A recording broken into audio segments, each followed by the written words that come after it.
Let's go live on TikTok. How's everybody doing?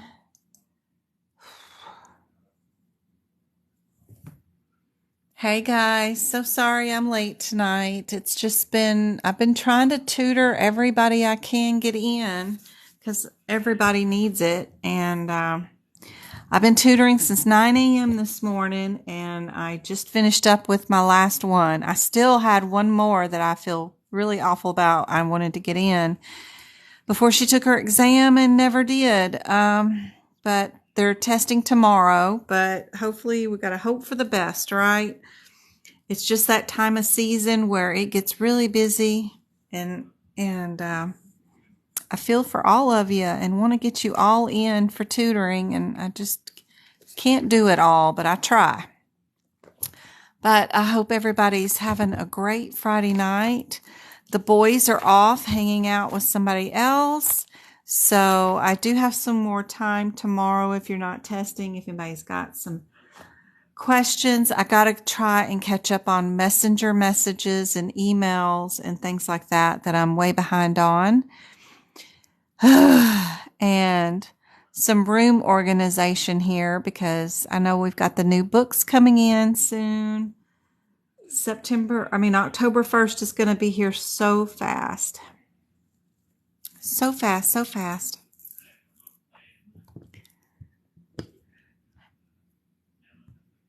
Hey, Contour. Hey, Angie. Hey, Annie. Hey, Emily. Doing good. Travi was a little sad today. He got home from school and was upset because his grades haven't updated. They weren't the grades he was hoping for, so I was trying to make him happy. I've been doing practice code on and off all day. Oh my, Annie. Hello, Kat. How's it going? It's good to see you guys. I do have some practice exam questions we can get going on, unless anybody has any questions. Anything in particular y'all wanted to go over today? I did a YouTube video yesterday of a quick flash through. It was 90 minutes long of what you should make notes of throughout the entire CPT book. So if you haven't checked out that YouTube video, it's there. I have like this new option for some reason on YouTube to get subscribers. Like, I don't know. It's a paid subscription, not just a free subscription. So people were asking for a video like that. So I put that together yesterday. One of the subscribers asked for a lab path and radiology live or video. So I'll do one of those tomorrow. I think I'm going to be too tired tonight to finish that. But that's a neat new way of getting videos out that y'all want specific to your needs. Kind of handy dandy. You're testing tomorrow, Samantha. Best of luck. So is Chrissy. She is testing tomorrow, and so is Fidea's sister. She's doing the CRC tomorrow. There's a lot of you testing tomorrow. I wish y'all the best of luck for sure. Chloe, are you okay? Did you need out or you need in? You need out or you need in? What are you doing, cat? Talking to the cat.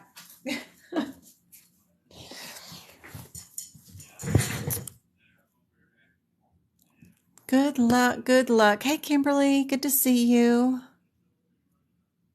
You're testing in the morning too? Oh my gosh. Your exams tomorrow too? Oh my gosh. So many of you. Oh my gosh. Best of luck. Hope you've got peppermint. People that have peppermint in their mouth, for some reason, they score higher than the people that don't. Don't know why, but it's something about the peppermint scent and your olfactory system there. It just makes you think clearer, so that's pretty cool. Be sure and have some peppermint. colors green and yellow. If you're in rooms with those colors, they seem to test higher. So I always recommend wearing some green or yellow. But the best of luck for you guys. I bet you are pretty worked up. Hey, Kashmir, good to see you. Good luck. I can't wait to hear some good news. We've had so many freaking pass lately. I had like 5 today tell me they passed. Teresa, she passed. Ashley, she passed today. Dee passed. So, Coder Zeus passed. So I've been posting a ton of them up saying who's all been passing. So thank you, Goddess, for all the shares and the love hearts. Thank you, thank you, thank you, thank you. I don't know how to make it do that, whatever it does, but I think it's supposed to do something, but that's pretty cool. Thank you, thank you, thank you. Sending good, positive vibes for everybody tomorrow. Yes, remember, guidelines for E&M. If it does not say the patient is new or established, you have a default. Your default is established. If they don't tell you it's new, don't code it's new. So that's one good thing to know. Nurse visits are 11. Your O2 and 12 are minimal, over the counter, go home and stop eating kind of like things. O3 and 13 are more for one chronic condition things or a UTI. Small prescriptions given for 7 days, not usually 30-day prescriptions on chronic meds. Prescription drug management is your 4 and 14. Each unique test. So let's say they reviewed some blood work, a chest x-ray, and an EKG. Well, that's 3 unique tests. If they reviewed all of that, then they might be able to bill you their 04 or 14. So that kind of stuff is super cool to know.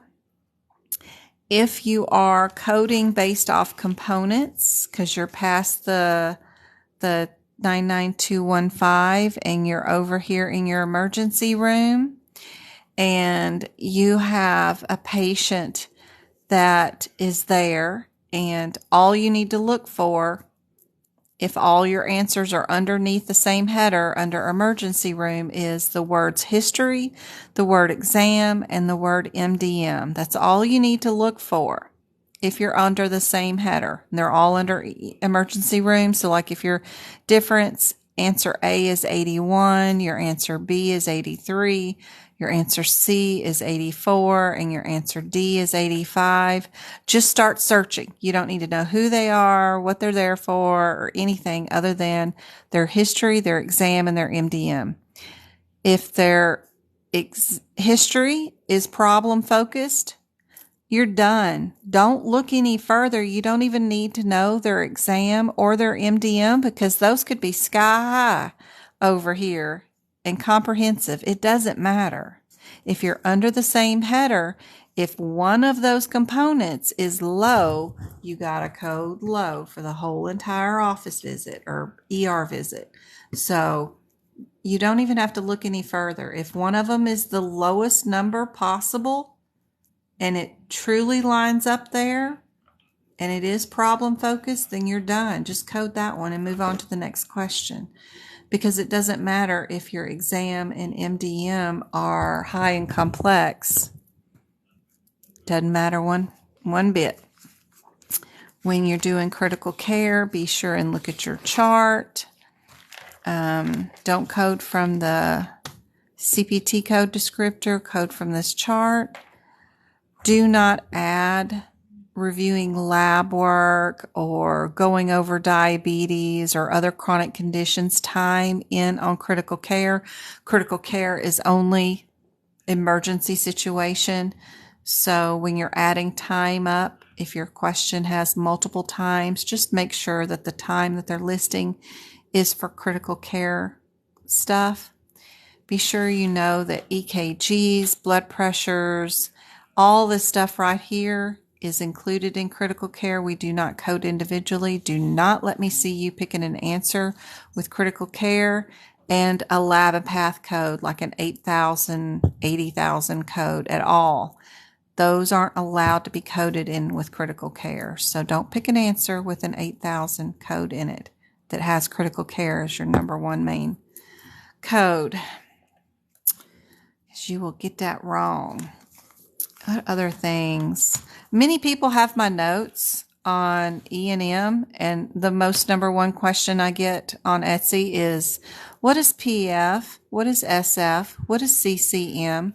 Well, it's in the CPT code descriptor right there. It's just detailed. That's what the D is for. Detailed examination and a moderate MDM. All I'm doing is taking these components and putting little abbreviations closer to the number, so that I know this is a 3 of 3, which is still right there in the CPT code descriptor, and that this is a comprehensive history, a comprehensive exam, and a moderate MDM. I think that's faster for me to look at than reading these. No hill or beans. Everything that I've got right here is already in the CPT code descriptor. I'm just trying to make it faster for my eyes to look at. That's all this is. These little abbreviations are for problem focused, problem focused, problem focused exam, straightforward, MDM. That's all. That's all those little abbreviations go for. Let's see. Anything that has a table in it, use the table. Don't use the CPT code descriptors to do anything. Just go look for the questions time, match up the time with the answer, and it tells you what the answer is. Super helpful in your MDM area. This one right here, first things first, find out if the patient is there or if the patient is not there. That's it. Then all you got to do is decide your time after. But that's the main part in that area. More charts. Use those charts. They are there to help you and give you the exact answer. Just match up the time and it'll tell you the answer. Super helpful.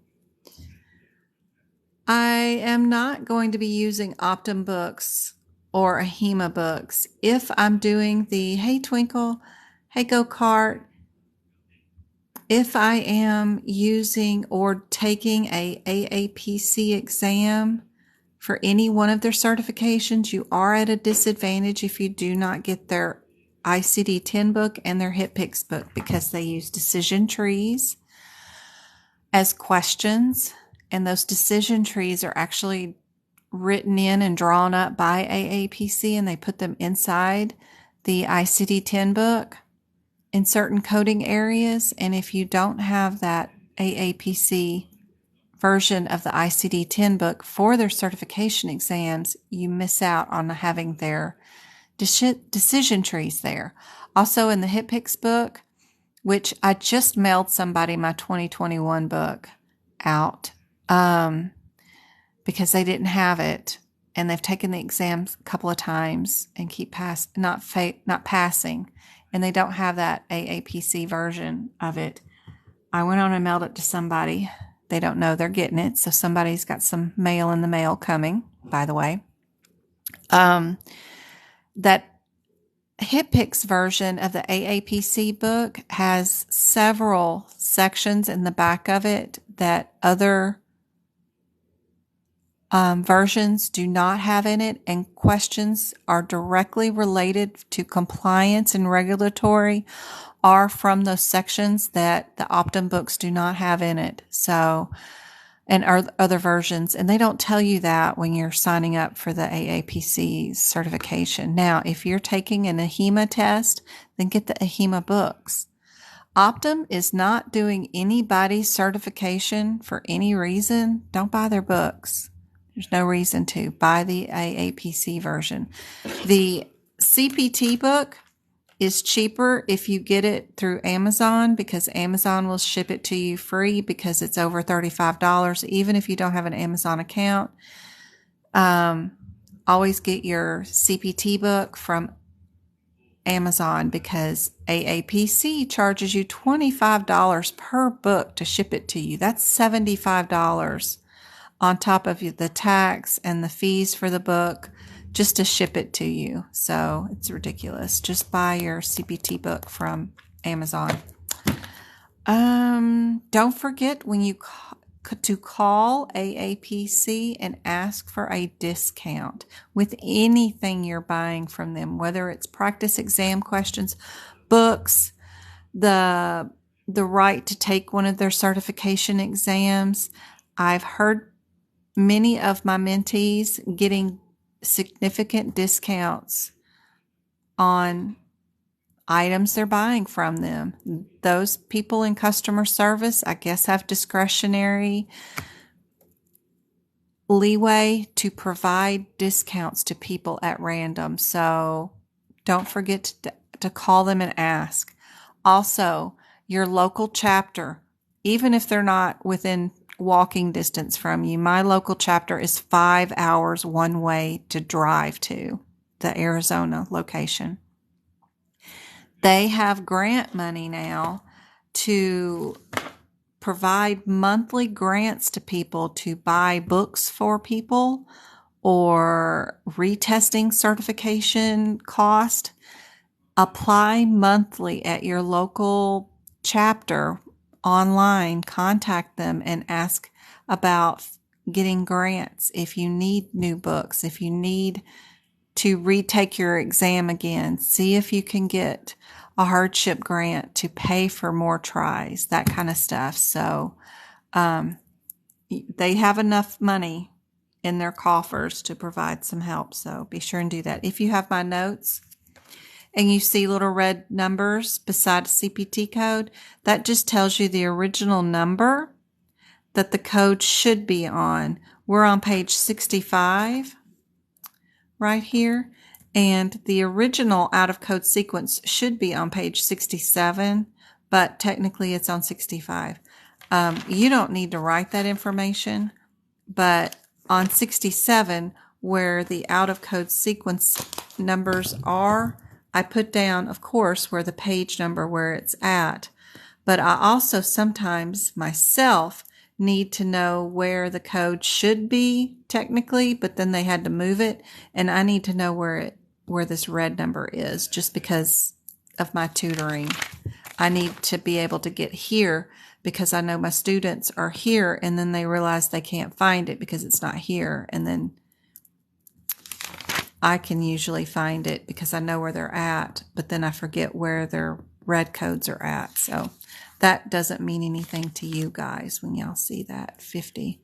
I just wasn't planning on giving these page-by-page notes out, but I ended up doing it, and that's why I have those red numbers there.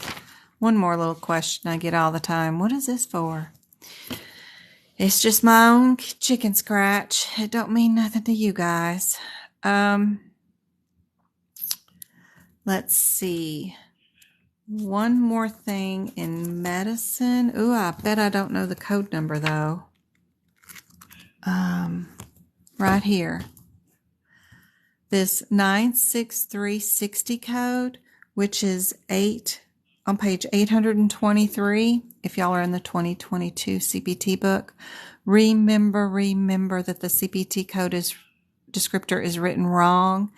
Anything that you do for hydration that is 1 hour and 30 minutes is coded with that one number. I know the CPT code descriptor says 31 minutes to 1 hour, but it's wrong. Or it doesn't mean that. It actually means 1 hour and 30 minutes. I don't know why they write it that way, but anyway, change it so that you know that this 160 does 1 hour and 30 minutes of hydration. If you have 1 hour and 31 minutes of hydration, then you can add your 61 down here. So change those. And don't forget that on the exam tomorrow. All right, what's going on in chat? Good vibes to everybody. Thank you, Goddess, for the love heart. Really appreciate it. Thank you for the share. And thank you for the 1,000 love heart tap screens that y'all have been doing. Oh, I hope I said hello to everybody. And then see how much difference you make, Jen. I hope so. I hope I make a difference. That's why I'm putting in all the time and effort. I hope. Are you okay? I'm not going to use the Optima or Hema books. No, no, no. AMA is CPT. Yes. Hey, Go Kart. Thank you for sharing the live. That helps out so much. And so AMA is the best. AMA is the only one who writes and publishes the CPT book. So many people can become distributors and sell them and then charge you shipping on top of it if they wanted to. But AMA might even charge you shipping if you go to their direct website and buy it. I just know that Amazon doesn't charge me shipping. Anything over 35, I don't, and this is going to be $100 when you buy it. So they don't charge you for shipping. So that's why Amazon's the best place for this one. And then your ICD-10 and your hip picks. I don't care if they're prior year. I don't know about the 2023 exam, but for this year, if you're going to take it before December 31st, you could get a 21 version of both the ICD-10 book and the hip picks book from AAPC on Amazon or from eBay or any other kind of bookstore retailer. As long as they're the AAPC version, you can pass the exam with prior year for those two. I'm not talking about the 2023 exam. That one's going to be a booger because it has 2,000 brand new ICD-10 codes alone. I've already got the E version of the book. I'm going through it now, trying to create some material for you guys that are going to take it as of after January 1st, but I don't want to worry this live with all that info. Oh, let's see. Born Green, good to see you. Hey, Flawless. You're taking your test in the morning too? That's like 6 of you guys. That's awesome. She only uses Amazon. Hey, hello, Vessel, anointed Vessel. Love your name. Glad. All right. I'm glad you let us know about the A on the certification. Awesome. I will never forget. I will never forget that code. Haha. Hey, Miss Jen, what is the email address? I sent an email, but it didn't go through. Let's see. Where's my sticky note with my email address listed somewhere? I know I've got a million of them over on my desk somewhere. I know I got it pre-written. Here we go. Sticky notes. So it's just medical coding by Jen at gmail.com.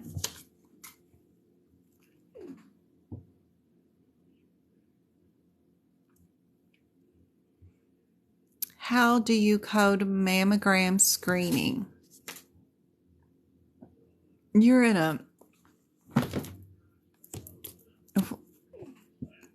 a category 2 code. But if you're talking about the radiological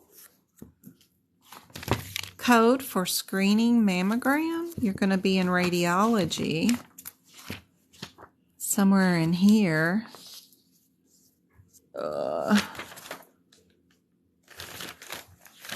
Mean or MK, y'all help me out. What code are we going to be looking for? Where are all the mammograms? MRIs. I'm blind without the answers to choose from. CTs, chest, computerized. All right, so we're going to go. That's per fetus. Ultrasounds of the uterus.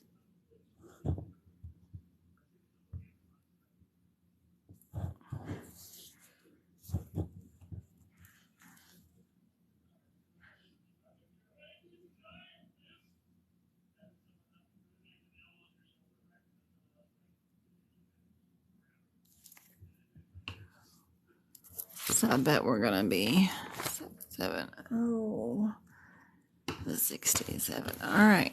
We only got the one. Which is screening. The other one up here, the 66 and the 65, are diagnostic, meaning there's an issue, and they're only unilateral too. So this one down there is the unilateral. That one's the bilateral, but they're diagnostic for only ordered if they're found an issue on the screening, then they'll order the diagnostic one. But our screening mammogram is this one. It's the most commonly ordered. I don't care what family history is going on. All you got to do is look for your order in the question. They'll talk 30 minutes about how Grandma and Aunt Sally Sue had breast cancer. That don't mean nothing. They're just trying to confuse you to make you order a diagnostic. See what the physician ordered. If they ordered routine mammogram, if they ordered yearly mammogram, if they ordered screening mammogram, then it's always your 67 code. Always. The code you're referring to is probably the category 2 code for once the result comes in or it had been done and the doctor reviews the mammogram. You can do a category 2 code in the back to give the health plan the results. One good thing about buying books from AAPC, yes, it does generate sales, which gives grants to others. Yes. Did I miss the explanation of the A and how it gets removed? She's probably talking about my Facebook post today that I did. I did a Facebook post while I can post a lot of stuff while I'm tutoring because people are working through questions. So then I was just posting away today on Facebook while people were tutoring, and I posted, let's see. That one about the apprentice thing. It says that what I did was I posted, did you know that you could submit paperwork prior to taking any medical coding certification through AAPC to them so that when you do pass your certification comes with no A on it. You can get that all pre-approved, and there's their email address attached. I showed you when I did mine back in 2019. Before I even took my exam, I submitted my old college transcripts from 1994, of all things, just from an associate's degree. It doesn't matter. And I submitted those with my work history, and they approved my removal of my A before I even took my exam.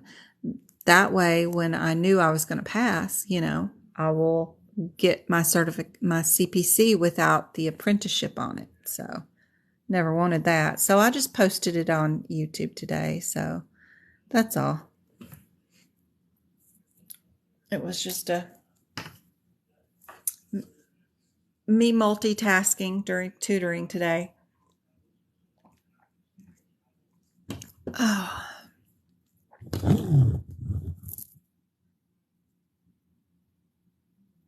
Come on. There you go.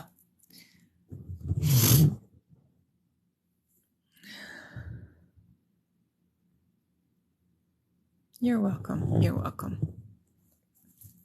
All right. Well, I hope that helps explain about the mammogram issue question. And let's get to some medical coding practice exam questions.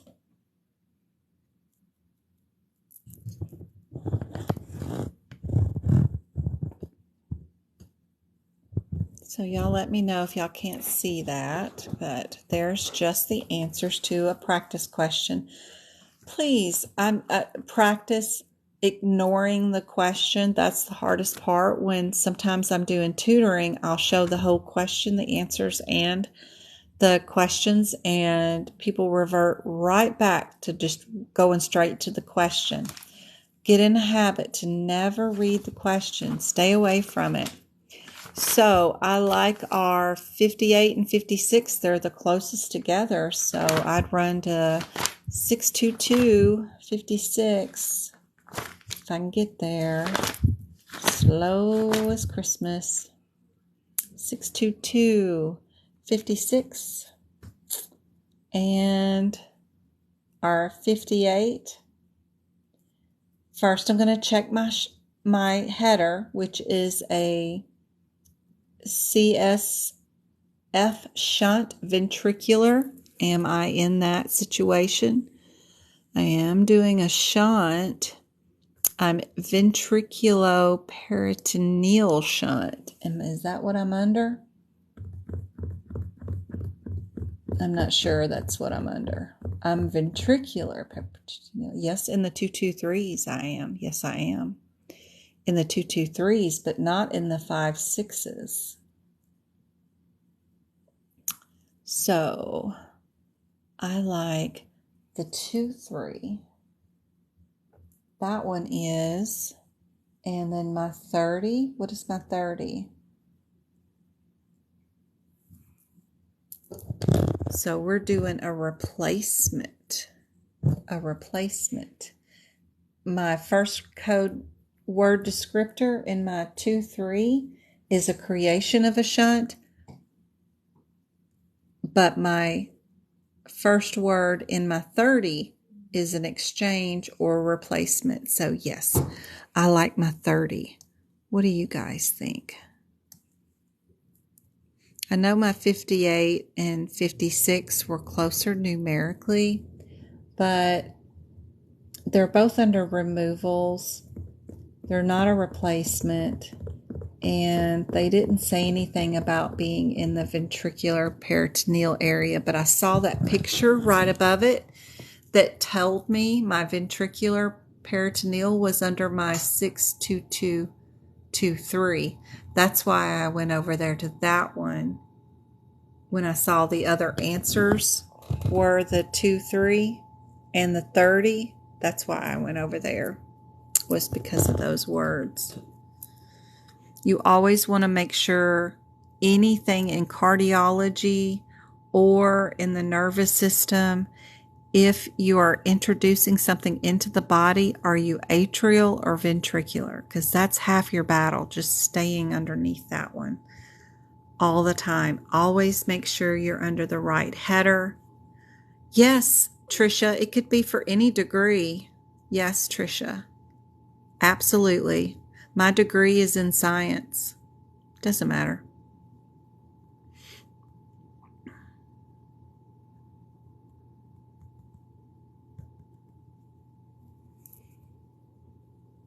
As far as I know, I sent them mine and they accepted it.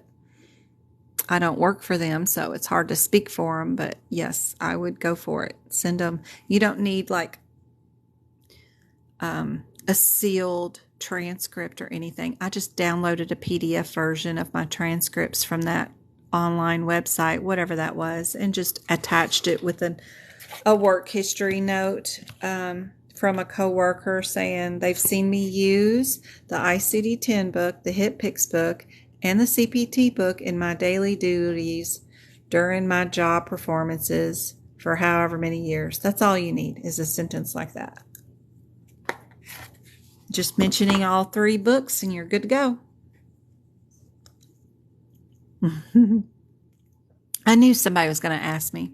It's just those 3 books. You just need a simple sentence that says, to whom it may concern, I so-and-so have seen so-and-so utilize the ICD-10, CPT book, and HitPix book in their daily activities for a year. I think that's the minimum, is at least a year. And then sign it, date it, make a PDF out of it and send it. That's all. Yep. You can send them after you've tested, before you've tested, all that kind of stuff.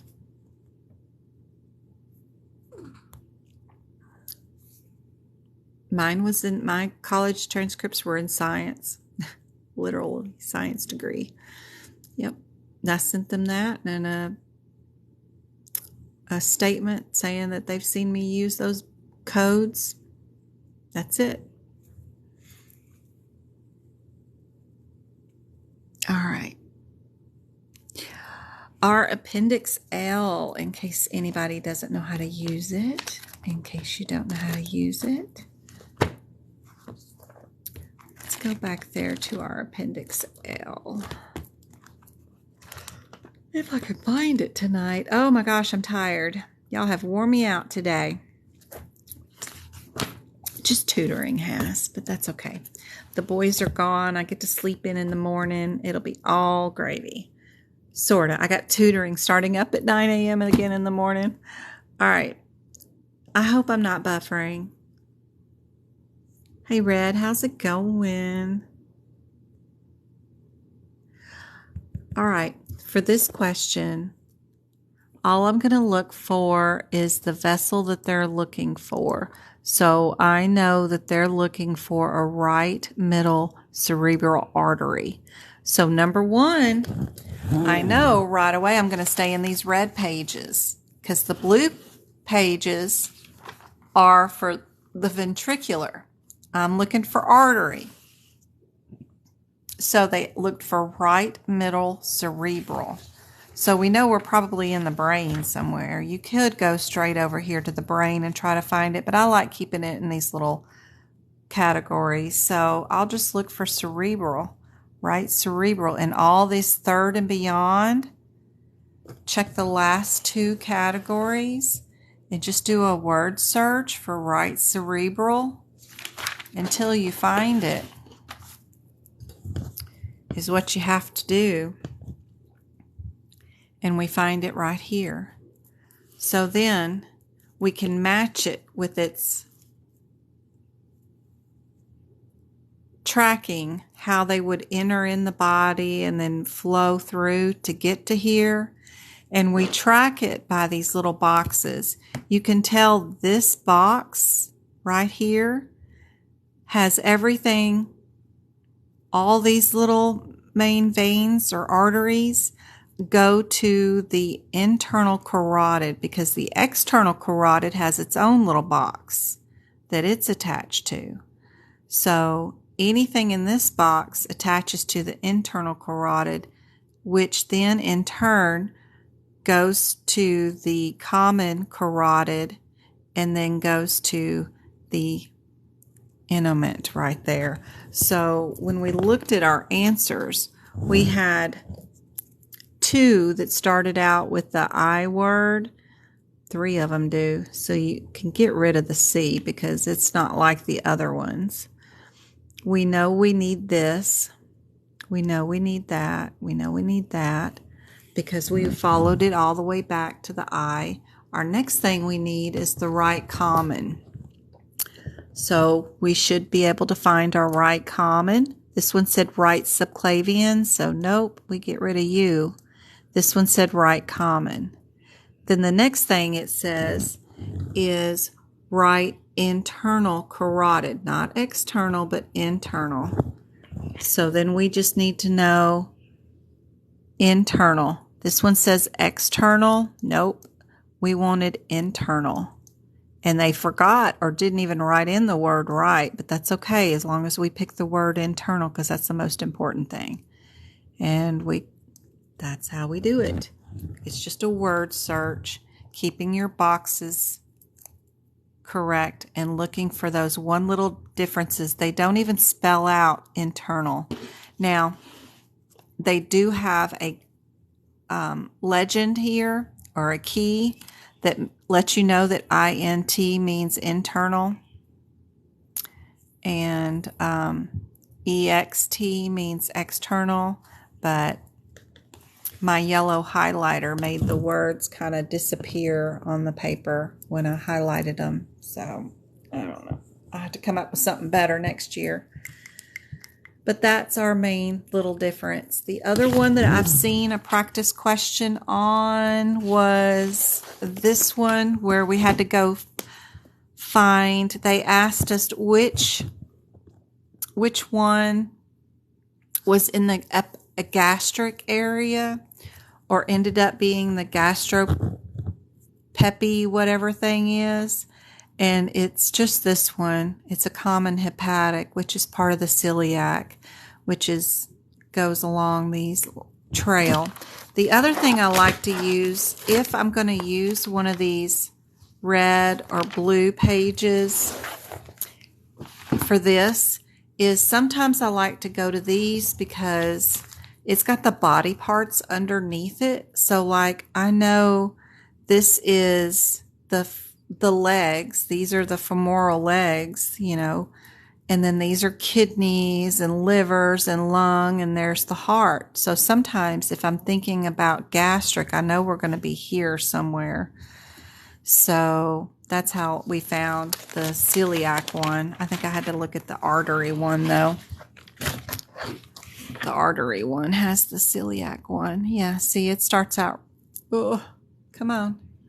The celiac one starts out with the, right there in the stomach area, because you know your heart's up here, but they have them lightly drawn underneath here.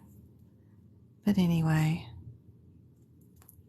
I don't know if any of this is helpful, but I hope it is. I started putting in the CPT codes that are attached to the particular arteries. If you were doing this artery or that artery, which CPT code would it be?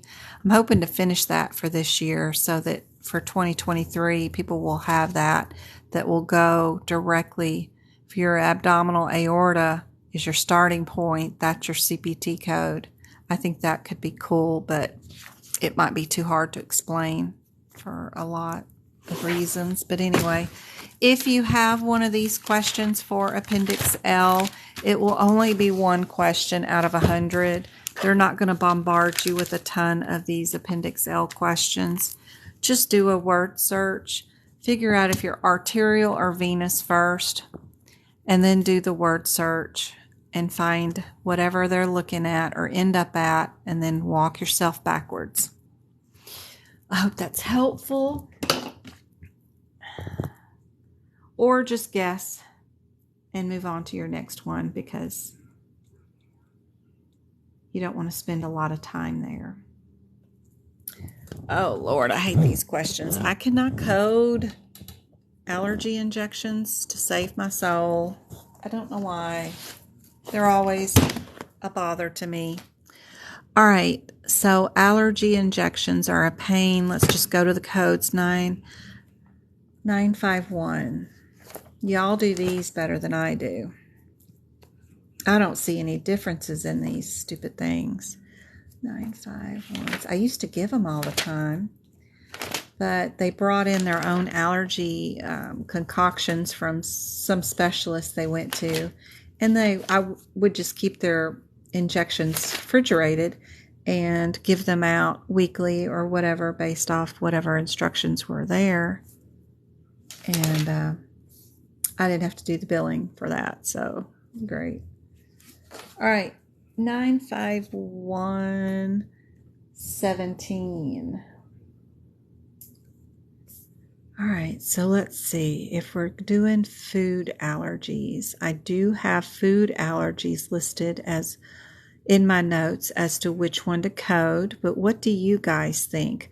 Would we be under 17, which is a professional service for allergen immunotherapy, not including the allergenic extract?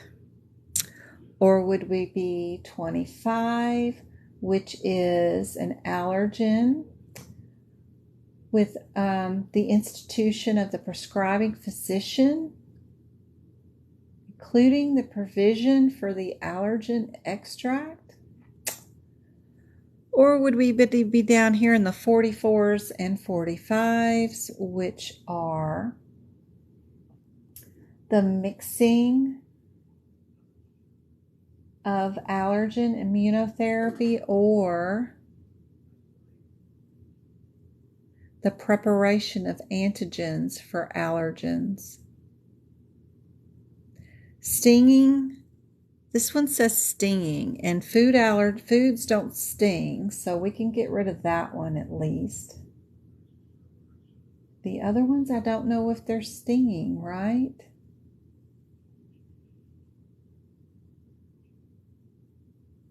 That helps me on one at least. Yes. Food allergies are your 25, which is under the Mother Code of Allergen Immunotherapy.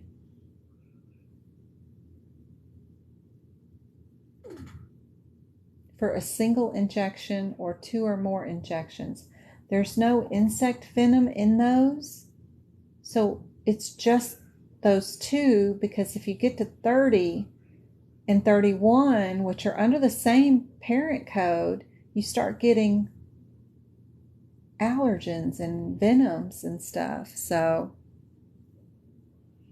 I don't know why the venoms are under their own mother code, but 25 is the answer.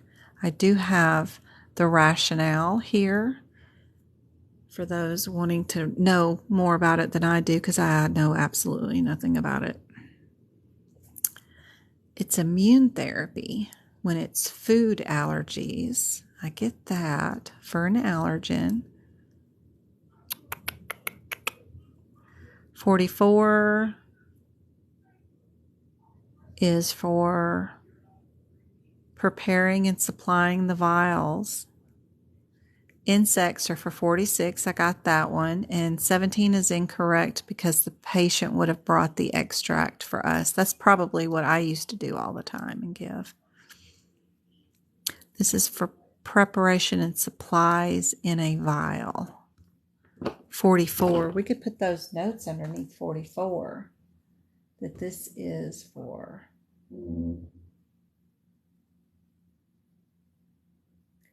prep vials.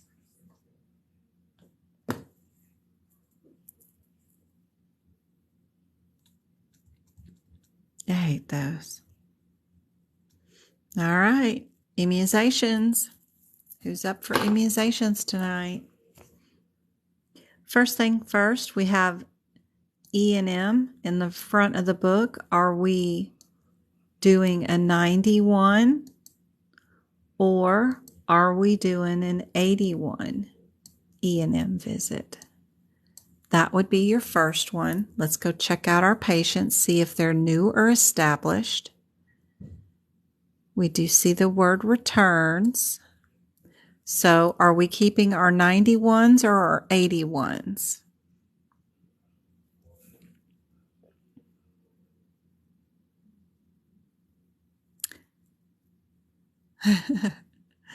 You okay, Angel? It's a pain. I hate that. Allergy questions. I never get them right. I just have to go off what the answer says. Those are the worst. Okay, are we keeping our 81s or 91s? Because our patient is returning to the office.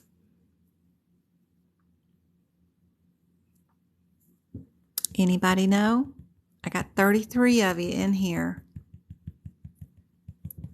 Anybody want to take a guess? Ooh, we got 2,000 likes and 2 shares. We're going to keep our 91s. All right, let's get rid of the C's then.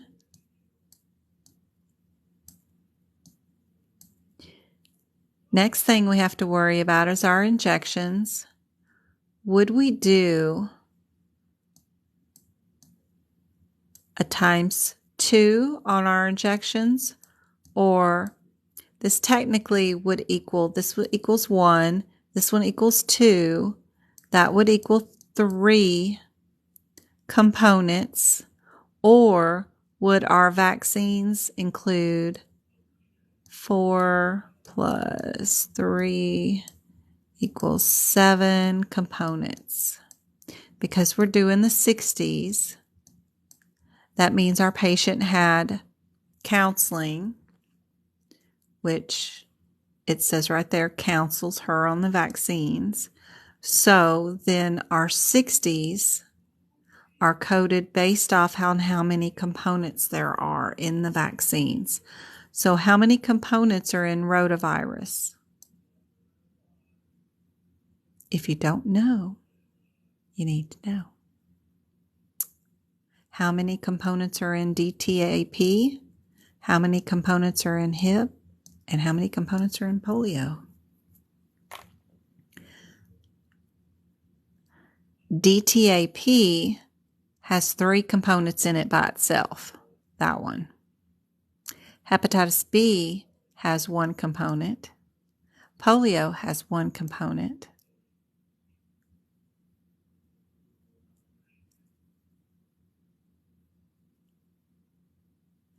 Rotavirus has 1 component, and our Prevnar is what that vaccine is usually called, has 1 component in it.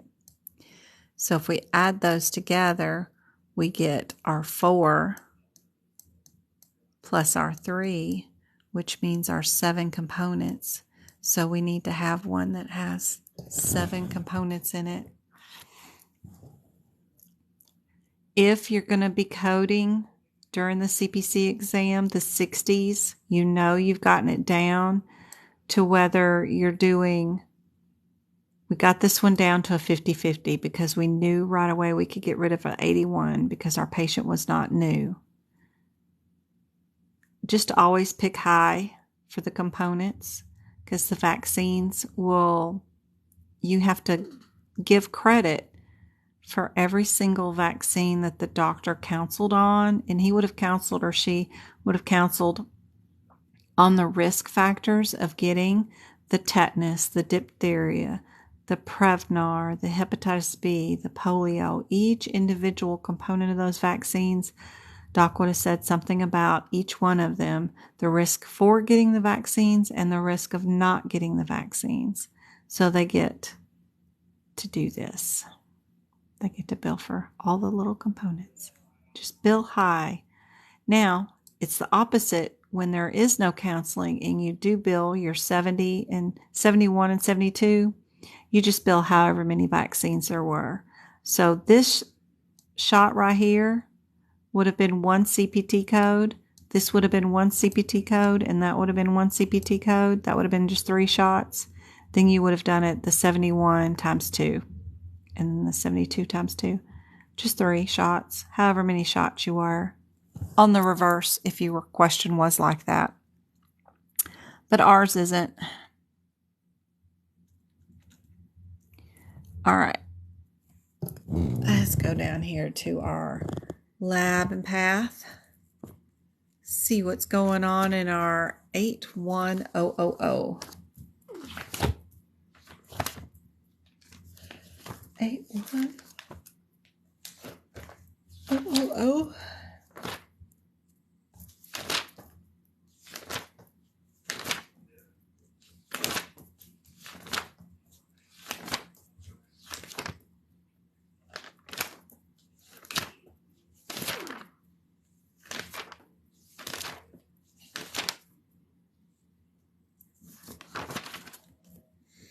Good gracious, my phone is going off again.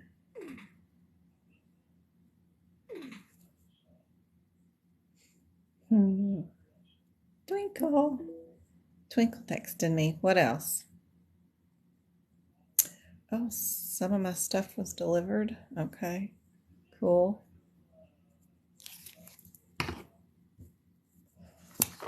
8100 urinalysis. Lovely. We got dipsticks. We got non-automated without microscopic. What I do with these codes to make it a little easier, because there's so many, if it's without something, I just cross it out because I don't need to see that word.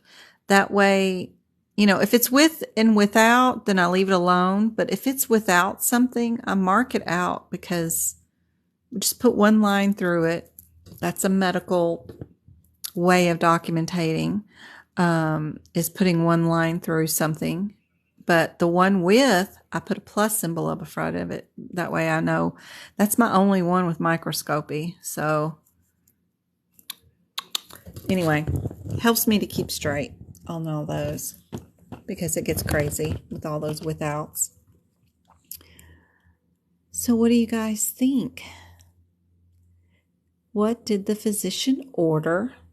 That's all I'm really worried about. They ordered a urine culture and a UA dipstick.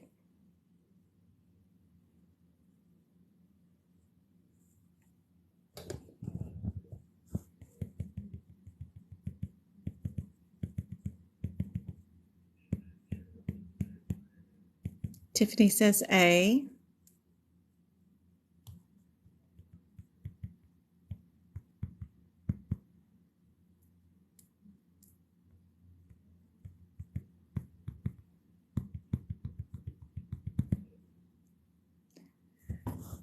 We got another Jennifer in here, flawless.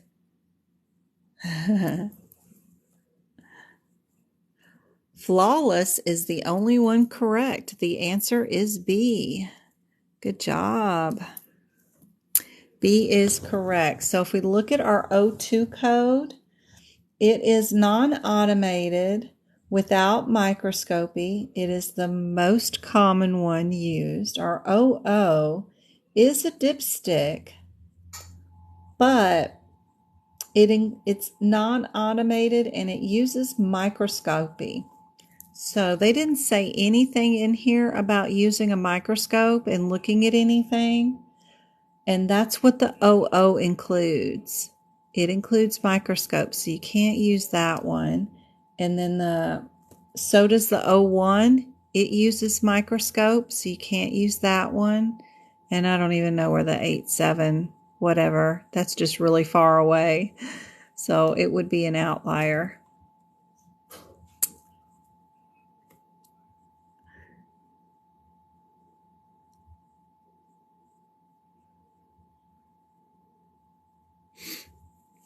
Sometimes now my YouTube videos are getting to be a little bit different to some.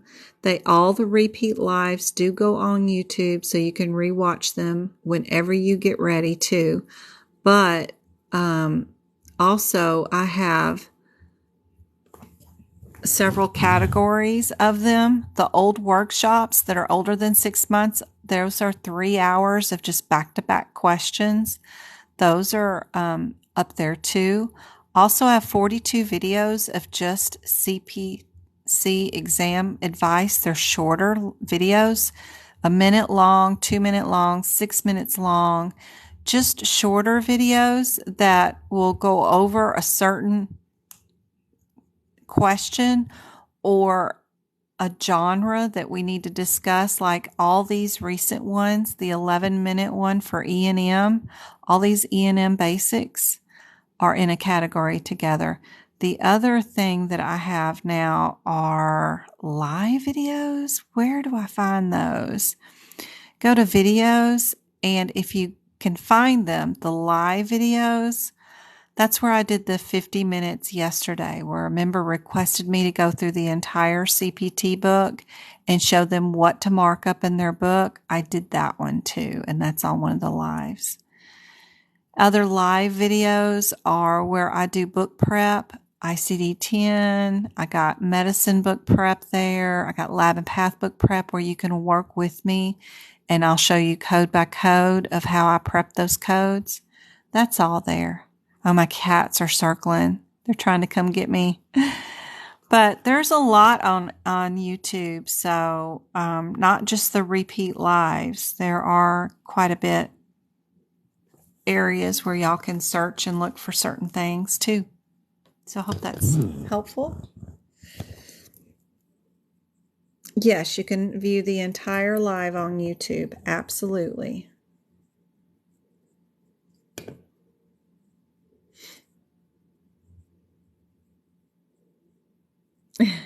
AAPC expects the impossible, I swear. If I didn't find you, I wouldn't have made it. Aw, thank you, Kim. I know. I took, they gave away some of those free courses during COVID, and I was like, dude, if I had to pass that exam with that course, there's no way. No way at all. And they know. And people know those other people that are teaching these courses and doing teacher-led courses and charging all that money. They know they've passed these CPC exams before. They know what to expect on it. I don't know why they don't share more inside. I don't even know if it's inside information. It's just logical, helpful information. I don't need to read the guidelines 9,000 times. That isn't going to help me for the CPC exam. Understanding the difference between microscope and non-microscope codes and being able to draw out the differences that this one includes. I probably ought to write closer here, includes micro, so that I know. So does this one, includes micro. And then this one you could put no micro. Plus you could put most common next to it. This kind of information would be helpful, and then show you how to answer the questions, that go along with it, because they make it so crazy. They know what the CPT codes say, and they know how tricky it could be. Why not give people a heads up on what to write? What would be helpful?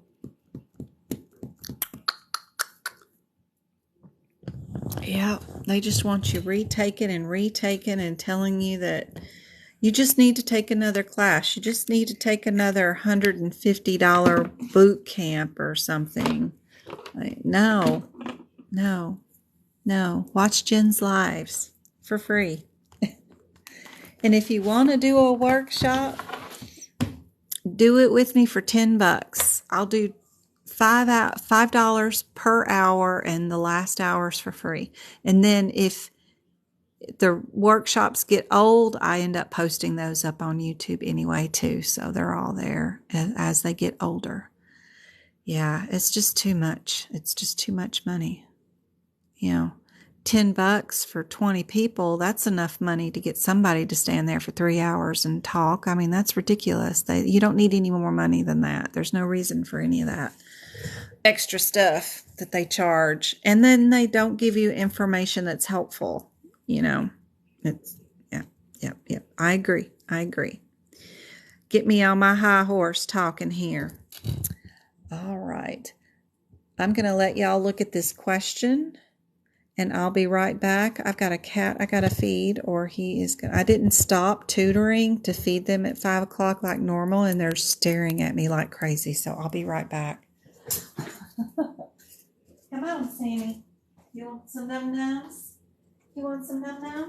Yeah?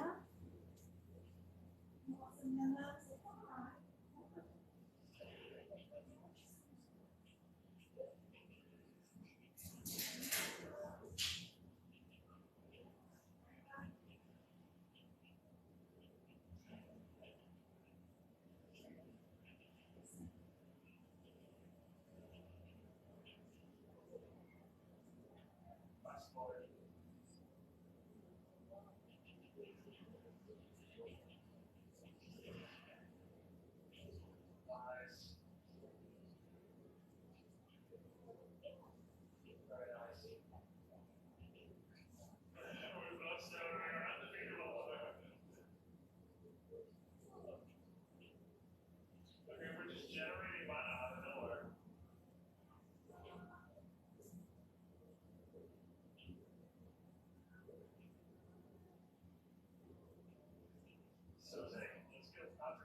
Kitties are fed. Kitties are fed. Did y'all put the answers in here? What did y'all think? Yes, you can sign up for free lessons at medicalcodingbyjen.com under booking, I think it is.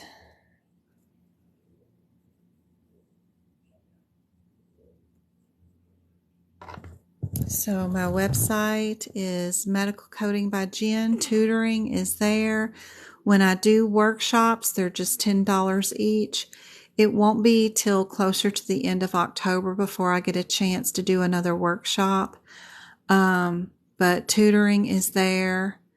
Also, social media links is a really good place to go to because you can join the Facebook group, the TikToks, the YouTube, and our Discord. Our Discord is where the bread and butter is at because you can download that Discord app and your husbands and kids will laugh. But this has tons of rooms in it that we have our normal chat in. We have practice exam question rooms. We have what to expect on exam day, E&M resources, CPT resources, job resources, book resources, anatomy resources, you name it, practice codes, study buddies, case examples, practice questions, any kind of certification that AAPC has. If y'all want a room, even the CCS and CCA people have practice exam question rooms, compliance and regulatory, how to prep your CPT book. All these rooms are free, full of information. Plus you get to message me. I'll try to get back to you as soon as I can. Lord help. I'm trying. But all this is free here. Y'all can share your own practice exam questions and network with each other and help out each other there too.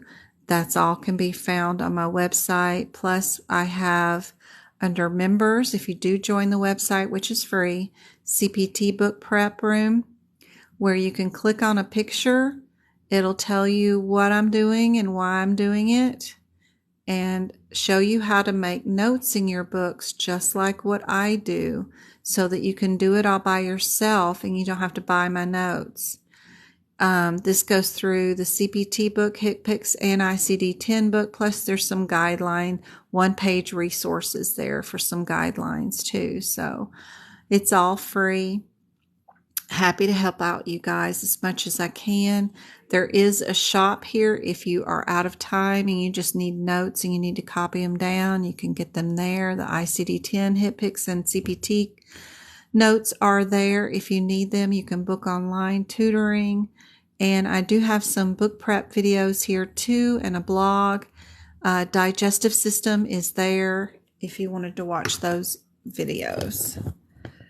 But yes, got plenty of free resources for you guys. I know y'all spend enough money and I'm just one person on the internet trying to help you guys out without charging y'all any money. Just trying to make a difference in your world. Make things better for you guys. My little contribution to the planet before I leave it, because I'm already in my 50s, so I won't be here forever, but I don't think what they're doing is fair and that you just need a little bit more information about what to expect on that exam. So if you have info like this, I think it could help out, and then y'all can get better jobs and better income for your family. I just think it'd be all worth it. All right. If we go here, I've got 278s. And that's what I'm looking at right here. Did anybody give me any answers? What do you guys think's the answer here? What's going on? Where are we at? 878.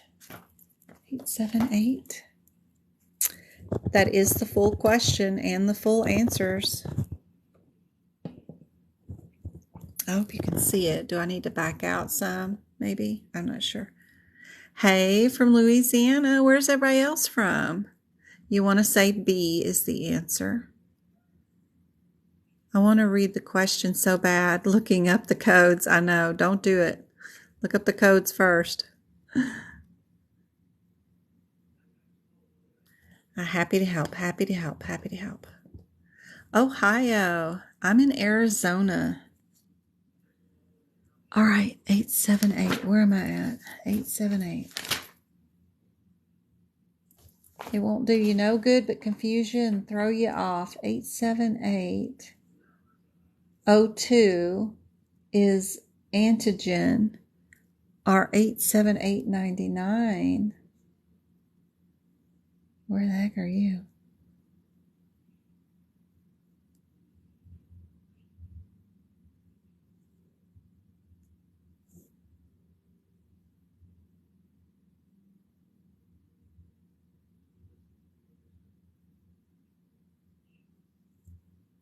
What's our 8?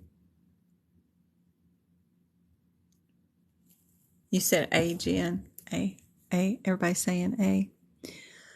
All right. These are those strap Bs that are all over the book, and they're all for doing strap B. The one that you need to look for is antigen for immunoassay. Some of our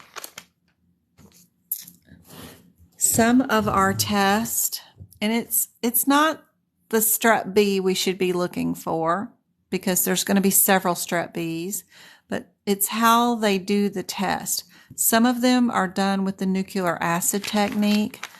Some of them are done with the enzyme technique, and they're the same test.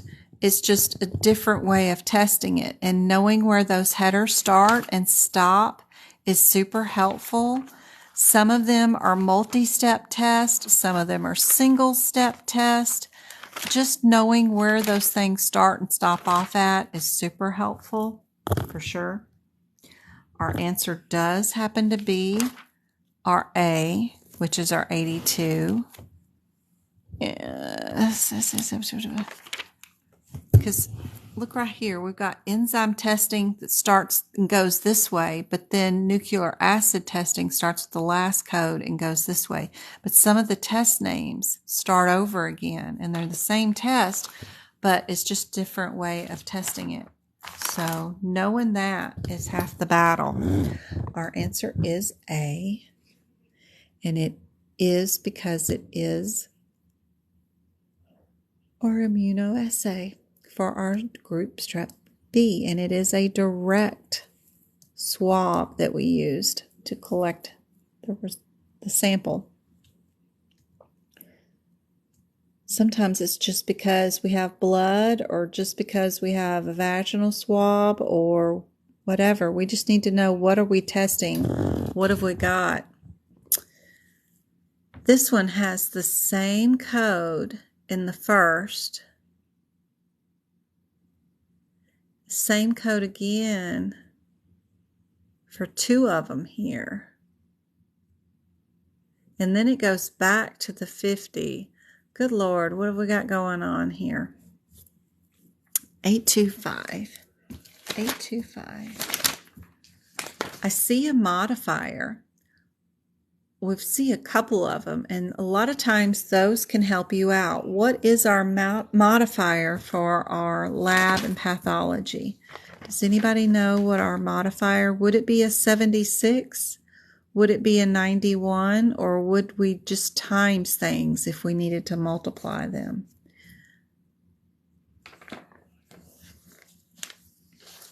So knowing that 91 is our lab and path one, you could probably go on and get rid of anything that doesn't have 91 in it, because it looks like you're repeating stuff. So that would help out and get you down to a 50-50 shot. Then you just need to know what was ordered and how many times was it ordered. So 8255.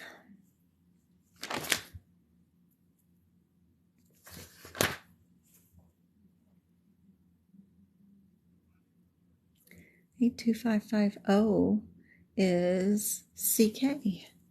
So let's go see. What did Doc order? Oh, we do see our CKs. A series of 3. How would you order 3 of that lab test?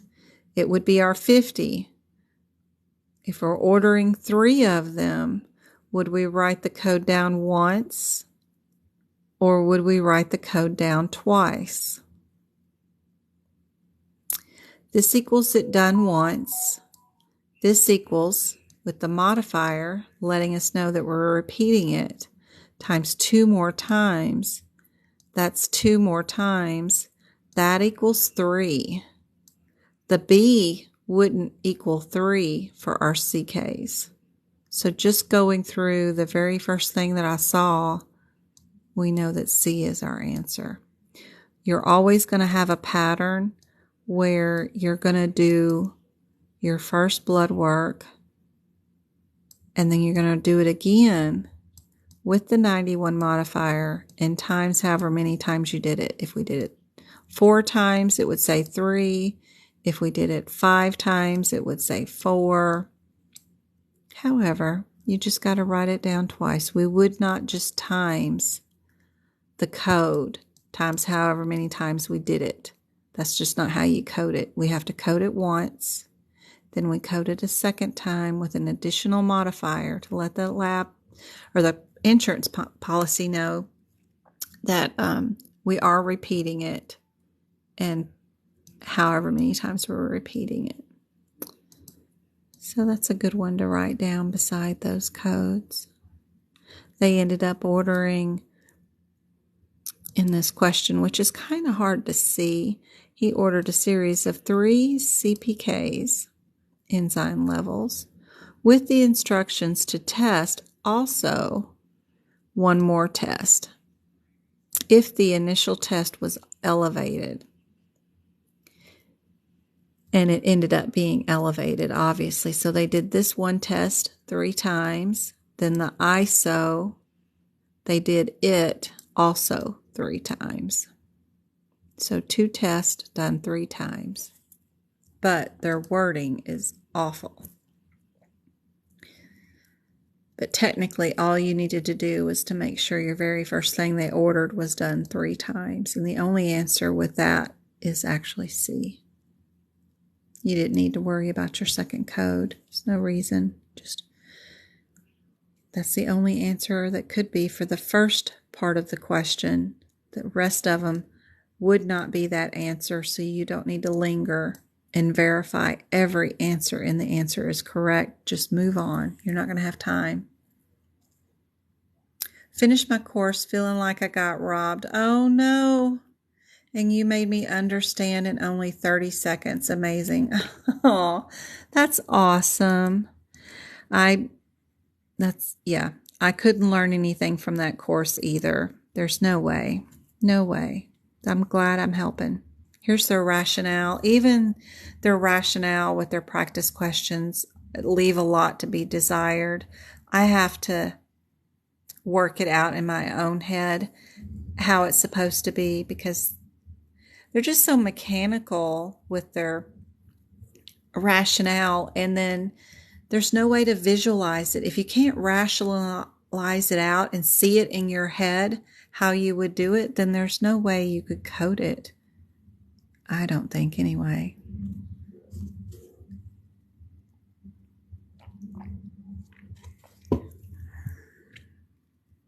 You're not the only one. I've only met one person who was happy that they paid $3,000 for that course and got a lot of it out of it. And I've been doing this live since April of 2021. So yeah, only one. All right, don't freak. When you see questions like this, just take it one code at a time. We've got our first code, which is the 7450. I believe this is in all the answers, right? 07450 with the 26. 074. Nope, that one's different. The 60 is different. There is a 50 right there. The C is the same. So is the D. The only one that's different is the B. So, I mean, unless there's a big header change or something else during the question that I see that we're not under the right one, I would just go on and get rid of B, since 3 of the other answers have the same answer in them. And then I'll look for my more similarities. So then my second code is the same code again with another modifier. They're all the same, the 71250. All the same, okay. Not going to worry about it. Then we've got our third code. We can see that A is different from C and D. So I might get rid of A for a little while and see if I can't just get rid of that. Now I've got myself down to a 50-50. Since those 3 codes are all the same, the only thing that's different is this one adds one more additional CPT code. Let's see if our diagnosis codes are the same. And then our diagnosis codes are either a SO2 or an SO1. I could go verify which diagnosis would I be, because those would be 2 different headers. Or would I go on and make the judgment of, I know they're trying to trick me and I don't need to do 4 codes versus 3 CPT codes. It's probably D, but if you want to be 100% make sure you're correct, probably go look up your SO1 and your SO2, see what your diagnosis code is, and figure out your answer that way. Might be a little easier. So we have an MVA, right? Correct. Good night, Flawless. I see you later. You like the D? I'll let you know right away. Yes, D is correct. A lot of times, if there is, you got it down to a 50-50 shot, and if you're going to code codes, pick the most reserved coding scenario there is, meaning this one only has 3 CPT codes where this answer has 4 CPT codes. Most likely your answer is going to be the most reserved answer. For sure. I see that trend happen all the time. That saves you from having to look up any darn thing. It's just looking for similarities. Now, of course, they give you a ton of rationale for that one.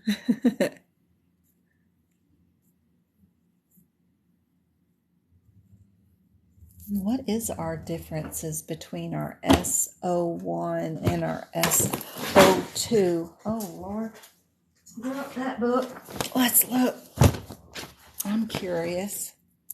That's probably what I would do during the exam. I don't know if I'd be bold enough to just pick it and go, but I always try to get y'all to do it that way and say, just move on. Just pick the smallest amount and go on. It's all right. But since it would be an easy lookup, it's probably worth the time just to go look. SO1 is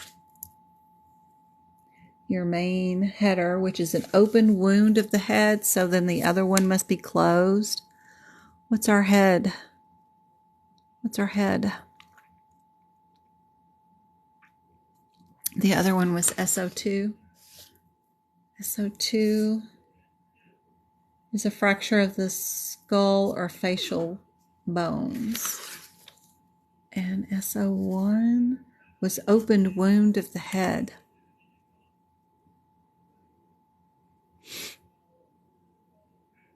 Look right there, we got fracture of the skull. So we know right away we're in SO2. And I wouldn't go any further. When I'm saying SO1, just literally go right here to SO1. And then when you get to SO2, just only go to SO2. There's no need in going all the way down to the final numbers at all. Those, because it takes too long to get there, and all you need is just that info right there. Super handy dandy just to go to the first 3 digits when they're different like that.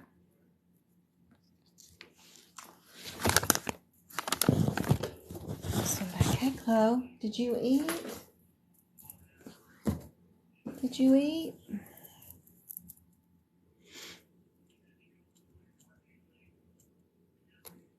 All right, radiology. I like our 48 and our 49. I'd go to those. So 721.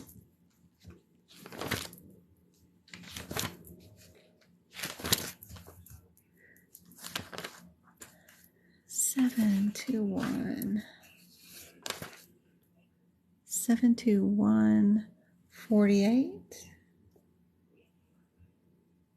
And 49 is just a separation of with or without contrast.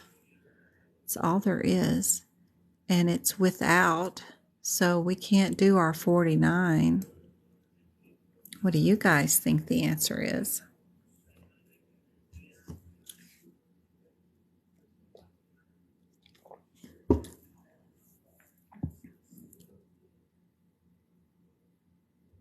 And seeing all these diagnosis codes, look at all these things and the remaining answers. Be conservative. It's probably just one diagnosis code and one CPT code. Probably. And yes, C is your answer. All you had to do was figure out your difference. Look for that one word difference. It was without contrast. And just pick the right answer. It's better than reading that whole scenario, carrying all those words with you to the next question. I didn't need to know they were 78 years old with low back pain and leg pain. I promise you don't need to read none of that mess. It's just going to slow you down.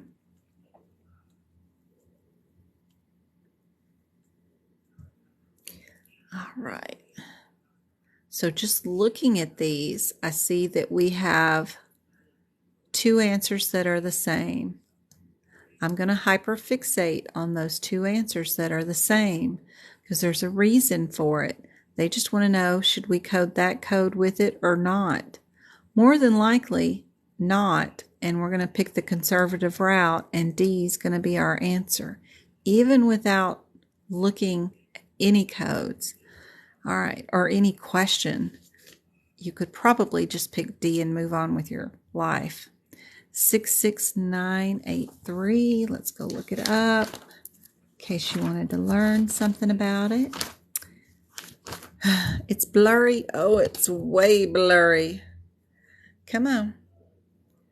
Come on. Why? There you go. All right. 669. Time to charge the cell phone. I have worn it out today with tutoring, including myself. 66983.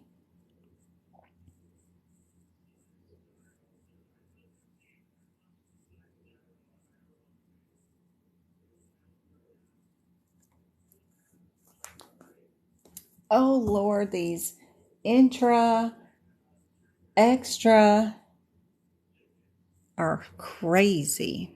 Crazy eye procedures. If we're intra is our 6'3", our 6'4", and 6'2" are there. That one's not even listed, but the 6'4" is extra. Our 8'5" is an insertion of intra. It's also an intra, but it's an insertion.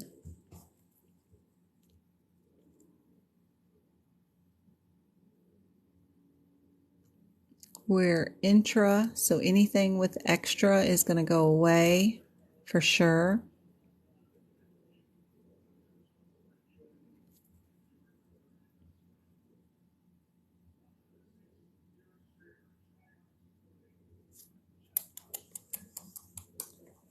You're so cute. You're such a cutie.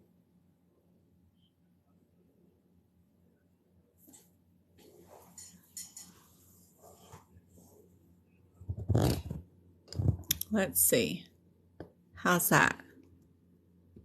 That look better?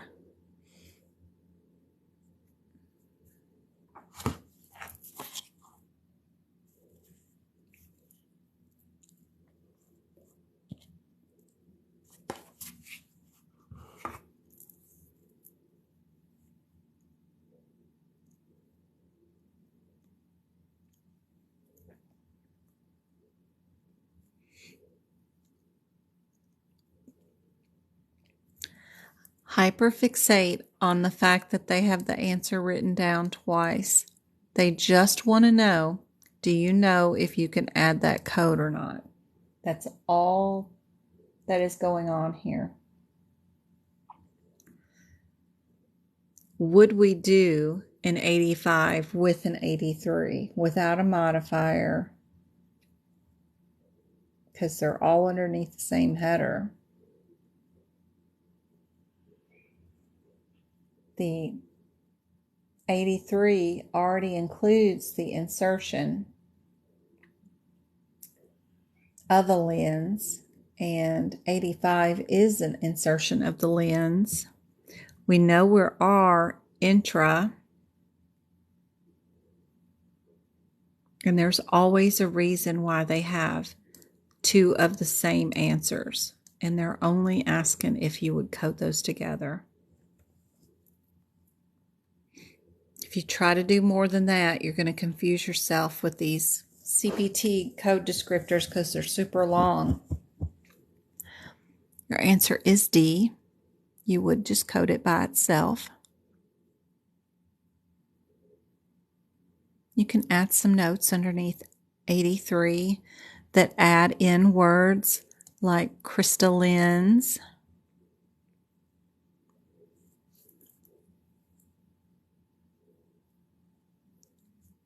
and you can also put in information that previously had undergone cataract removal beforehand underneath there.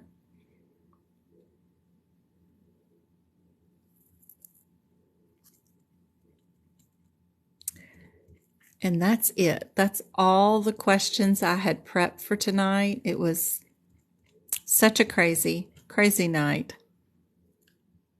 From all the tutoring I've been doing today, y'all should see my hair. It's like 10 feet tall. Is there anything else in particular y'all wanted to go over with tonight? Let's see. I did a ton for CRC today. I did integumentary, musculoskeletal, and E&M today in the tutoring.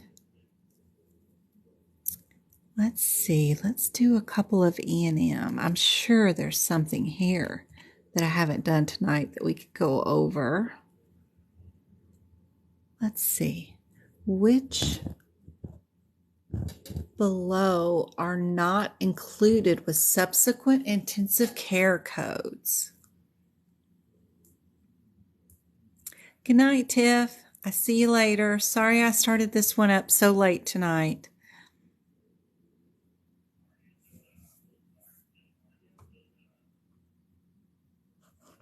Good luck tomorrow.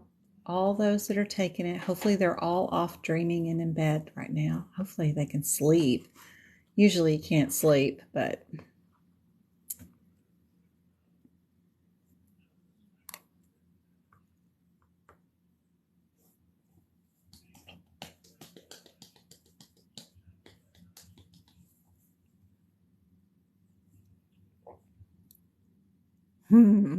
wait, E&M is my weakness. I'll stay.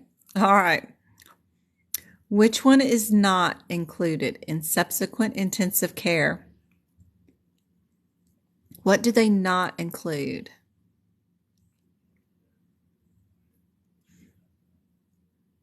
October 8th, Rachel. Third time will be the charm. You're going to get it this time. So when you go into the hospital, what's the very first thing they take away from you?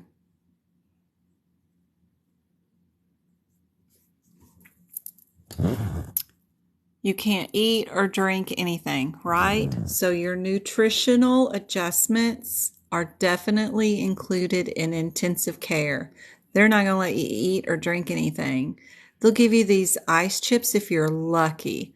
Most of the time you get these cotton swabs to stick in your mouth to rub on your gums or something. It's awful.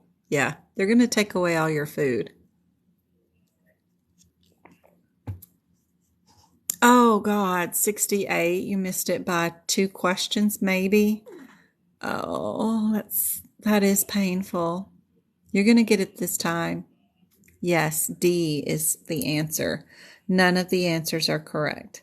They're going to monitor your heart, they're going to monitor your vital signs, and they're going to take away all your food. Kind of a trick question, but it's good to think about. All right, let's code. How many days? A 5-day hospitalization right here. 5 days. You guys tell me what you think the answer is for coding a 5-day hospitalization. So the last sentence says, how would you report services from day 1 to day 5? And we have a patient on the coronary unit of a hospital, so we know they're admitted. So we definitely would not have a 99213 involved at all. They've not been in a doctor's office. And then the only other thing I would do would be to count 1 day, 2 day, 3 day, 4 day, 5. We have a winner. That's my answer. Instead of having to match up all of your histories, examinations, and MDMs for 5 days and drive yourself insane, matching all that stuff up, just try counting on the exam and see if you actually end up with something that works like that particular question. Look for your coding irregularities and then count. See how many are there. There's your answer. That way you're not stuck there looking up all those times and exams, histories, and MDMs that drive you nuts. Oh, we're going to critical care. We run to our chart. Let's go look at critical care. Would we code that with critical care? I don't know what that is, but it's either going to be a 91 or a 92, right? And we would never start out with the 92 first because that's the add-on code. So I know B goes away. And A, I don't know who you are, but you're going away because 91 only goes with our 92, right? So there it is again, right? So I bet D's our answer because we can only have a 91 with a 92, but then there's that 84 again. Maybe we can. I don't know. I don't know what that is, but that looks unusual. What have we got? How many minutes? We got 120 minutes. Neonate, that's why we can code stuff for babies. We can't code for adults. Adults in critical care don't get anything code with them.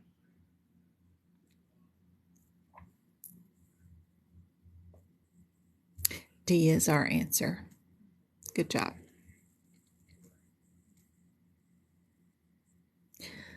All right, we've got a consultation. We've got a new patient. We got an established patient and another consultation. If you can't do that, you're not really ready for your exam yet. Sorry to say, but you should kind of get in a good habit of being able to do that. Established and consult. It'll just save you a whole lot of time. But even if you can just do the new and established here, that'll be great. If you got to look up the 45 and the 55 to figure out that those are consultations, that's fine. Just get to them quickly. But be sure and know you're new and established. Now we just need to figure out, are we billing a consult or a new patient visit? We got several rules to that. So I checked down here at the bottom, how would you report Dr. Meyer's visit? I want to know, what am I doing first? Who am I coding? I don't want to assume when I read some of this crap that I'm coding somebody else. So always check your last sentence first. Who's Dr. Myers?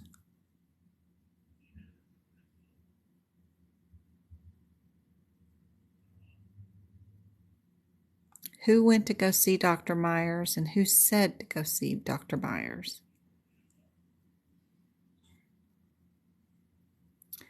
It looks like he, whoever he is, decided to get a second opinion and went to go see Dr. Myers.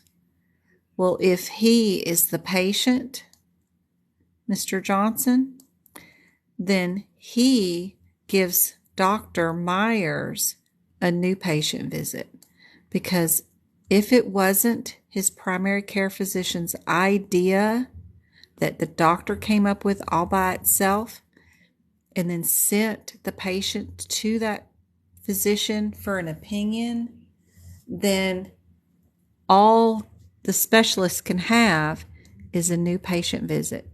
Even if an insurance company demands it, a second opinion, no matter what, if it was not the doctor's idea on their own by themselves to ask another physician for a second opinion, we never get to bill a consult. Never going to happen. So yes, B is our answer. Hey Lynn, how's it going?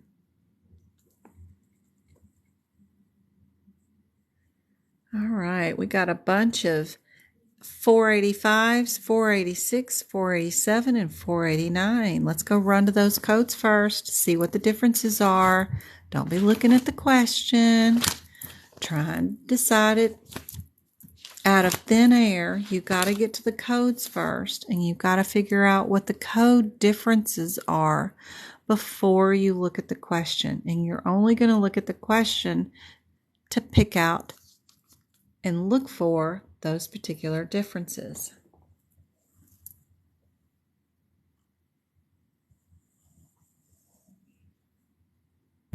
Thank you for the shares and the 4,000 likes on tonight's live. Sorry it started so late.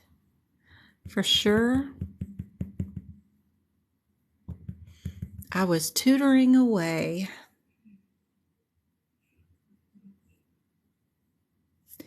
Which one is for two-way communication? That's the only thing you really need out of this question.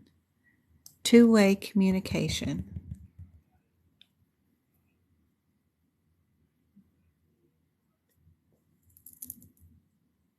How many had trouble finding all these codes?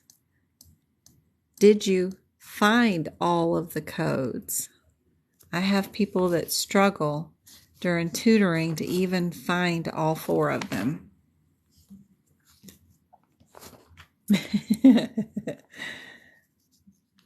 All right.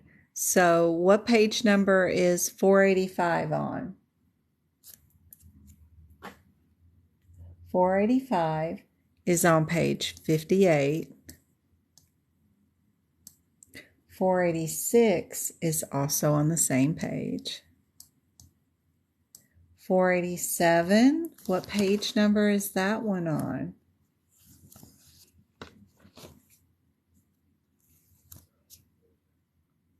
$487.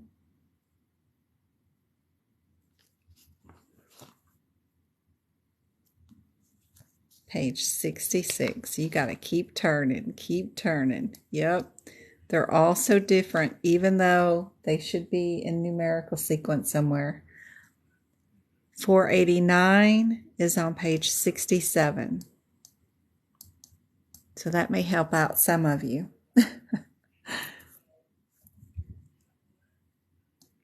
It can be very challenging up here in E&M to find these codes because they're not in numerical sequence, and then they're not noted to be in different areas, and they're just hodgepodged everywhere. It's crazy. And then the ones that are out of sequence push out the ones that aren't out of sequence. I don't know. It's crazy. But yes. A is our answer, our 85. Good job, Leva. Good job.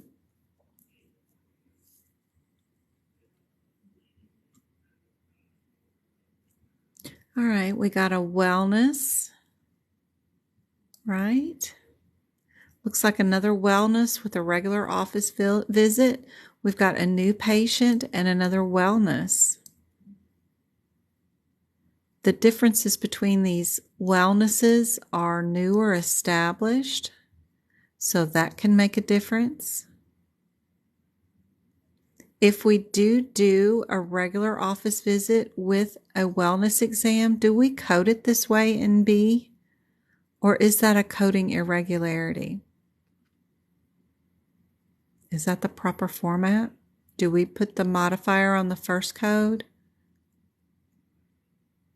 Kind of interesting. Here's our situation. We do have a wellness. We do have a new patient. So we're going to get rid of our established ones, right? I can't remember. Those are established? Yeah, those are established. We'll get rid of our B because that thing just looks crazy. We would do our wellness exam first by itself, then add a comma, and then do our regular office visit with the modifier attached to let the health plan know that we really did do 2 E&M visits that day. But we wouldn't attach it to the very first code.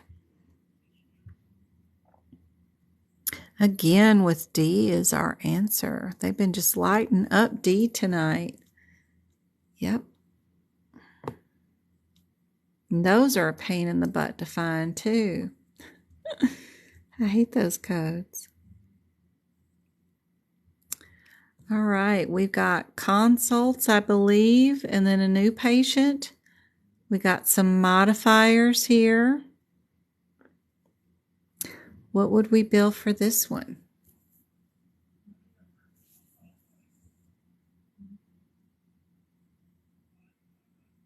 Correct.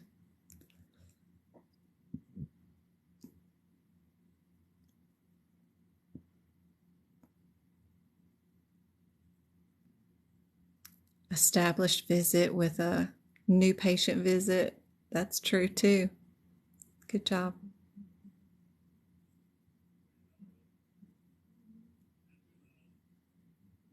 So this patient's getting a second opinion. Which visit would we code?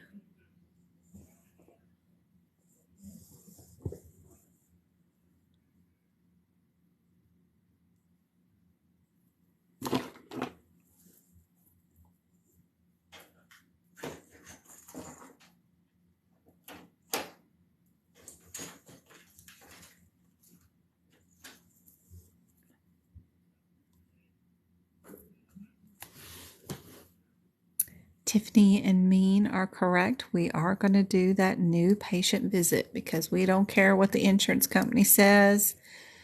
We have to just do a new patient visit. Consults are only MD to MD. We know how many years it is to be a new patient, and that is the number 3. Just keep searching for an answer that says 3. Super easy question.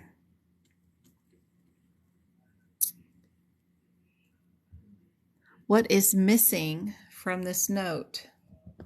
Are we missing a chief complaint, a history, an exam, or total length of the visit?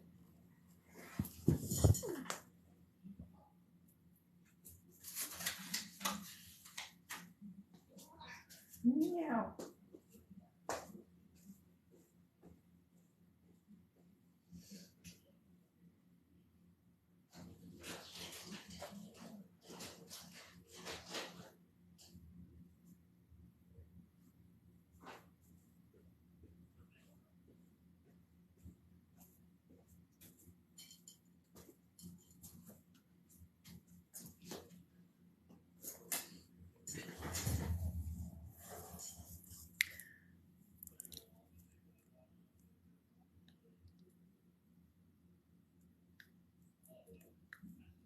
Yes, if we look at our 99214, we will note that that particular CPT code says that the visit must be 30 to 39 minutes long And all we have noted here is that 15 minutes was counseling. So we don't have any other, we don't have any, we don't have enough information down to say that we did a 30 to 39 minute long visit, and we're missing that data. So D again is our answer.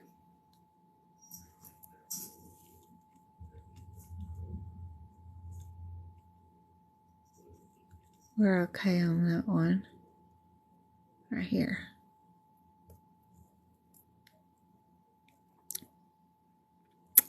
Let's see, progress notes, op notes, history, or doctor's orders. The coder notes the discharge summary was not yet been transcribed. In its absence, which one of these is the best place to look and document any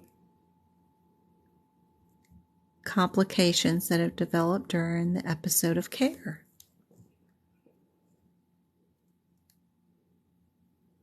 Which one can we code from? Progress notes, history and physical, op note, doctor's orders.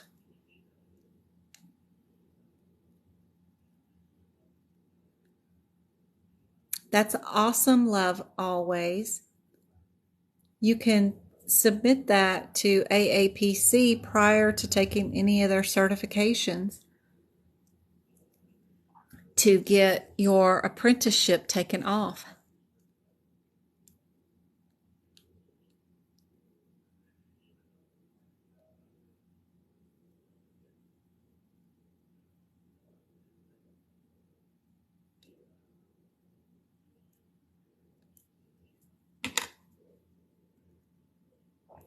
Indeed, the operative report is most helpful and what we can code off of. In general, 3 key components, history, physical exam, and medical decision making for E&M codes should meet or exceed when coding what?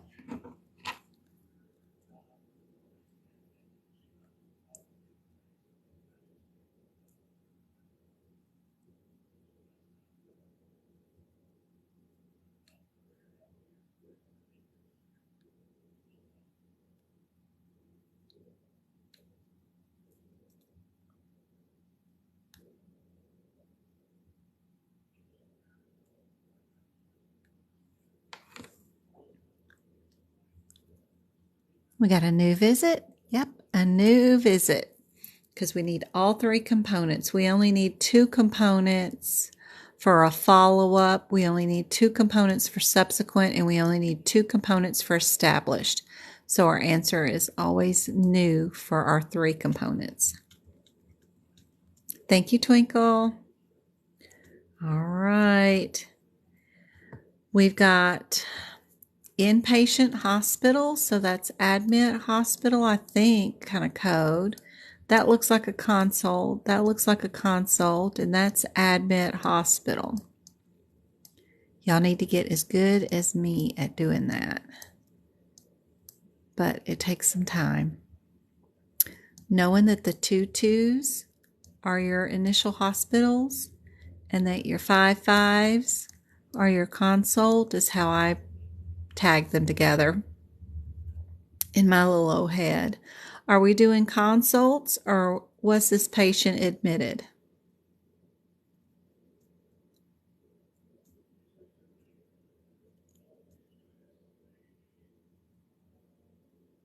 MDM is high. We got a CT biopsy.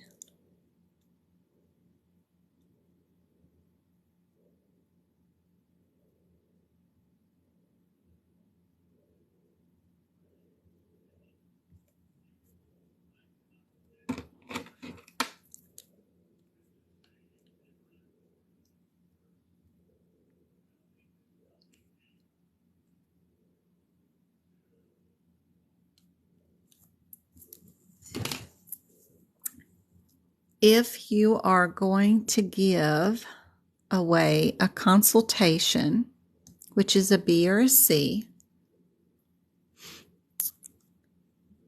Yes, we have a consultation. We have an attending rabbit, which is an MD, who requested a consultation from another radiologist for a second opinion on a CT guided biopsy.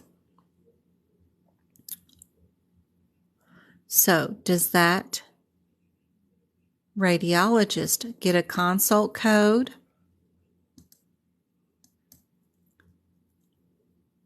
Or are we just going to bill the regular hospitalization, being whether it's either this one or that one?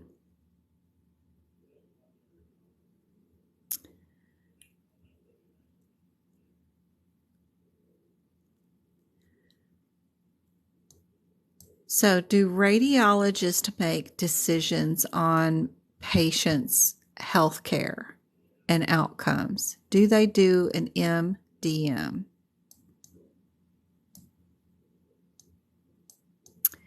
Do they do a physical exam on patients? Do they take history on patients? Radiologist? Nope. So then you can't give them a consult code in the E&M section. So that eliminates those two right away. Then all you're left with is your 23 and your 21. So then you just look up, we had a comprehensive history. We had a high MDM, and what's our exam? Comprehensive exam. All those are high, so you know you can actually bill your high hospitalization admit code. So that's an easy way to think about it. Does your radiologist, is he going to come tell you to take Norvasc or add a new blood pressure medicine to your medical history, and have you take some drug for the rest of your life? Radiologists don't make any decisions for patients. They don't do a full exam, and they don't come around and ask you about your history. Now, while you're laying on the table, if they're supposed to do bilateral leg x-rays and then they notice you got an amputation, they might go, you've had an amputation, huh? Small talk, but that's as far as their history is going to go. Yep. So that's your answer. And you can't bill a high MDM unless your history is also high and your exam is also high. You can't just bill off of MDM after codes 99215. Anything at or before 99215, all you need is MDM or time, one thing to code. But anything after those codes, all three of these components must meet, or you can't bill that level. If that history had been low or problem focused, we would not be able to bill that. We would have to bill a 21, because even if the exam was high and the MDM was high, it doesn't matter. Thank you, Twinkle. Thank you so much for helping me out with time tonight, because I was totally off with not starting on time, and I hope this has been helpful. I will post this live up on YouTube and Wednesday nights live too. I will probably be going live on YouTube this weekend. I got some tutoring to do in the morning, but I've got another live to do on radiology and lab and path for the subscribers to the YouTube channel. So I'll be doing that tomorrow and maybe even come on Sunday. I'll let y'all know. I'll be around.